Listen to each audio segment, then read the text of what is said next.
getting stronger. Always been explosive. So, he's just putting on weight right now, and he's going to have a good year.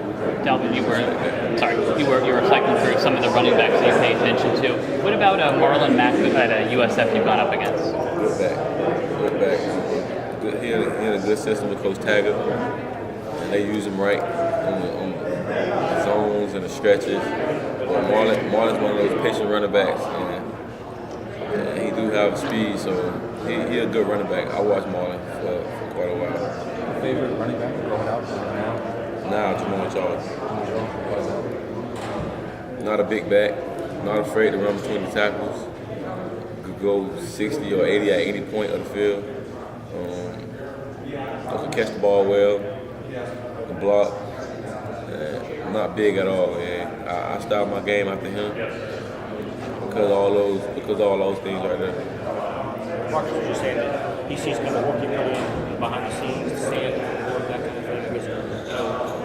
You kind of explain why you're so good at that. How important is it kind of still doing? Is that something you do working harder now that you've achieved a certain level of success, or you're working behind the scenes still people don't see? How much does that kind of contribute to what happens on Saturday? The work that I put in off the field that got me this far, so I feel like why not keep putting it in and just work a little harder. If that get too easy, work a little harder. I push myself to a level I can't go, and that makes Saturdays come easy. So I push myself after we work out, when we work out, so the game can be easy. Do you pay attention to the Heisman talk? Do you kind of tune that out, or do you embrace it? I don't pay attention to it, man, because it can either mess with you or it can either motivate you, man. I'm self-motivated. I have to motivate myself and push myself. And my teammates, they can push me, so I don't pay attention to it. What are your thoughts on kind of you, Brad, Deshaun, kind of all being mentioned a little bit for the Heisman? It's great for the ACC. It is. It's really great for our program, for Florida State, for Clemson, for all those, for Miami. So it's great for those programs, and we would all love to win it and bring it back to our program. What do you remember about that Clemson game last year? That was my first time playing at Clemson, so the environment itself is just different. And if I could do it again, I'd play it again. So it's a different environment, and I like it. What do you mean by different? You got them coming to your place this year. Mm-hmm. Do you look around your locker room? Can you get a sense yet? Yeah, we have a team good enough to beat Clemson this year. I can tell. Can you get a vibe yet? Do you know what? Yeah, we had a team good enough to beat them last year. We just was players away, and yeah, we got a team. We got a team good enough to beat them this year. Marcus said over there that he felt like this year in the ACC, y'all might be looked at as a bit of an underdog since Clemson won it last year. Do you feel the same way, bro? No, I don't. I feel like we're coming back with a strong, confident group, not cocky at all. We're just confident in what we do, and Coach Fisher pushing us, and we're gonna be ready. When you say that environment was different last year, elaborate more on that exactly. What you mean by that. It's just they stadium itself. It's like kind of in, like once you go in, and the fans like kind of on top of you. So it's a different environment than dope. When you got off that big lead, when you busted that big run early, did you think you thought you guys were going to obviously win the game at that point? I mean, just how did that game kind of unfold in emotions? Yeah, we scored, they scored. It was just a game of possessions and momentum, and they took the momentum at the end and they ran with the game. So they took the momentum at the right time, and that's how they won the game. What do you look to? How are they going to challenge you? Different fronts, try to confuse us. They good up front, so they're gonna try to do a lot of things to confuse us, to kind of like clog up the alleys and keep me in the box. So they good up front. So we gonna have to study a lot, watch a lot of film. There's a lot of off-field problems in Ole Miss right now. I think it's sort of an advantage for you guys if they're focused on some things like that. Nah, we don't want to get like that. We want them to be locked in and ready to play for the state. So because we're gonna be ready to play them. And as far as whether this is as good a team as last year, even a better team than last year, what do you point to that what kind of gives you hope for maybe that team's potential this year? Tell the question again. You know, I mean, when you look around your locker room, I guess you go, okay, we're going to be as good or maybe even better than we were last year because of this or because of that, or what kind of gives you hope when you look at this year's team? You see guys stepping up, and some of the guys that you wanted to step up last year, I ain't gonna say they shot down, but they stepping up and wanting to take that role. And it's guys I seen in the spring like Arden Tate, Ryan Green came back to running back. We moved Rick over to the right tackle. We brought in some freshmen that can play right now. So Darren James stepping up, being a leader. DeMarcus being more vocal. So everything is just going in the right direction. What qualities do you want to see in a young quarterback, somebody to potentially seize the starting job in competition with Sean? I want to see a guy who can go out and deliver the message to everybody on the field. And, when it's 80 to 90,000 people screaming, I want to see somebody come out and then command the huddle. Coach Fisher could trust him, the team could trust him, and just go out there and be themselves and play under pressure.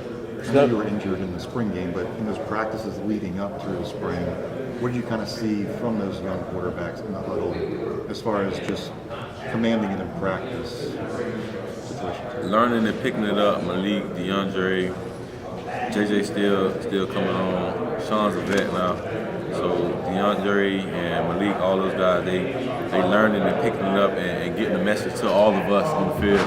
And we was kind of helping them get through it, but as I see over the summer now, they know what's going on. They ain't coming to us and asking us like what's really going on. They delivering the message themselves, so they kind of know what's going on now, and that's a great sign.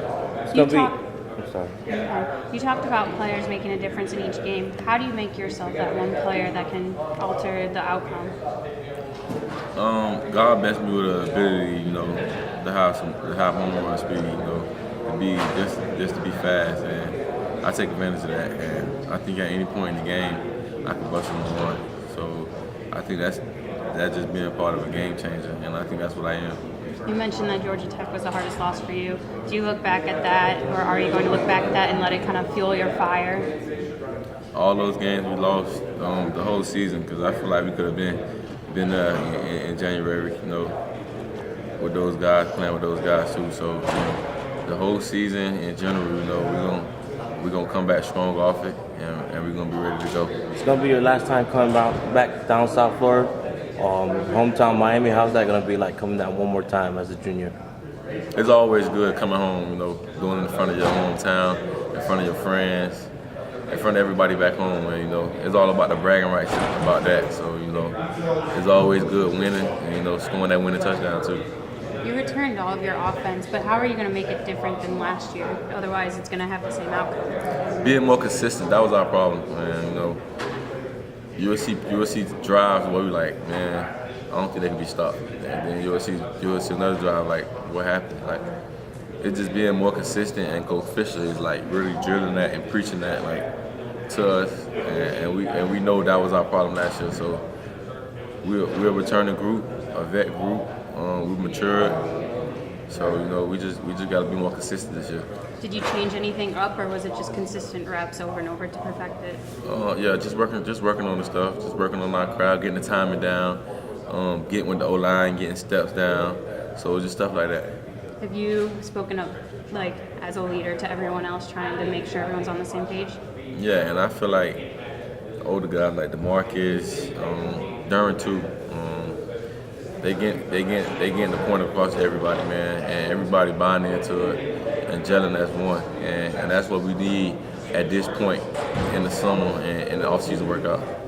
Dalvin, you have natural rivalries with Miami and Florida. Do you consider Clemson to be right up there among your biggest rivals? Yeah, no doubt they is. What are some of your memories about that thriller, that overtime thriller a couple years ago down in Tallahassee with them? It was crazy, man, especially the fourth down stop. Eddie Goldman came off his block, and those guys, they made some plays, man. And the crowd, they rushed the field, and it was nothing like it. Okay, you got to talk about your quarterbacks. Don't know who your starter is yet. Taking a leadership role, are you telling them just give me the ball? I got this. No, I'll never say that, man, because, we got a good group of wideouts. We got a group that's willing to go out there and make plays, and they talented. So we got to get those guys the ball, and I know I can't get the ball every play. So with the attention you getting, do you feel like there's a lot of pressure on you to get like 100 yards each game? Or? No, it's no pressure at all. Just go out there and be me, and I feel like the outcome will take care of itself. How do you shake off a loss? Do you try to put it past you, or do you consistently look back and try to learn from it?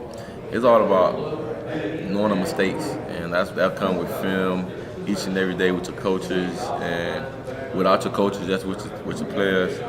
Just getting them that mental rep down pat, and not repeating the same mistakes over again in the next game, so that mistake can happen again. And I just feel like it's all about film work and just putting the time on the field. So you don't think you should just forget them? No, because you probably make the same mistakes over. You're a win-first guy, obviously, but you're closing in on the school's career rushing record of work done. It's just like you got the single-season record last year. What would that mean if you were able to get that record this year? Warwick been holding on to that record for a little while now, so it'll mean a lot to break it. And the person that holds the record, man, great running back. Respect him a lot. Watch his game a lot. When he was at Florida State, Falcons. So man, it'll be an honor just to break that record of Warwick Dunn and to be mentioned with him.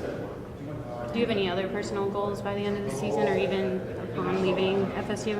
I just want to go out the right way, and that's winning the national title and the ACC championship. Have you gone back and watched Warwick at Florida State and studied him? What have you learned? Elite. One thing I know, first guy I want to tackle him, and I take pride in that in my game too. And Ward was one of those guys. He wasn't big either. Shifty on his feet. He just was elusive, man. That's the type of running back I like to watch. Make plays when it ain't there. Ward was that guy. How many of his games have you watched? I watched a lot of Ward film. A whole bunch. Yeah. When did you start watching it? When you got to Florida When State I got or to before? Florida State, yeah. I wasn't a big Florida State fan before I came. Yeah. I wonder why.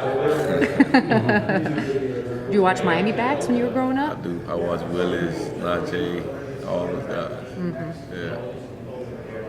So what's some stuff you did in the offseason to work on your game that you want to get better at, or you got better at? Like I said, getting the mental reps with my coach in the film room, watch more film, so I could be mentally ready. And that's a big part of the game nowadays. Nowadays, you got to be mentally ready to go out there and play. And I feel like if you're not mentally ready, you can be physically ready, but you're not going to be there and be ready to play. So getting mentally ready for September 5th. Anything outside of football that you did? Community service, I've been doing a lot of that. I went to Telvin, our former linebacker, Telvin Smith camp. Marquez, our corner now, he had a camp back in Dothan, Alabama. Just been traveling around, going to schools in Tallahassee. We hit every school in Tallahassee, going and talking to the kids. Just been doing a lot of that. What's it like mentoring those younger running backs?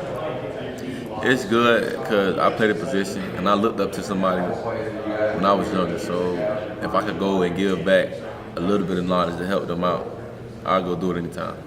If a little kid told you he looks up to you, what would that mean to you?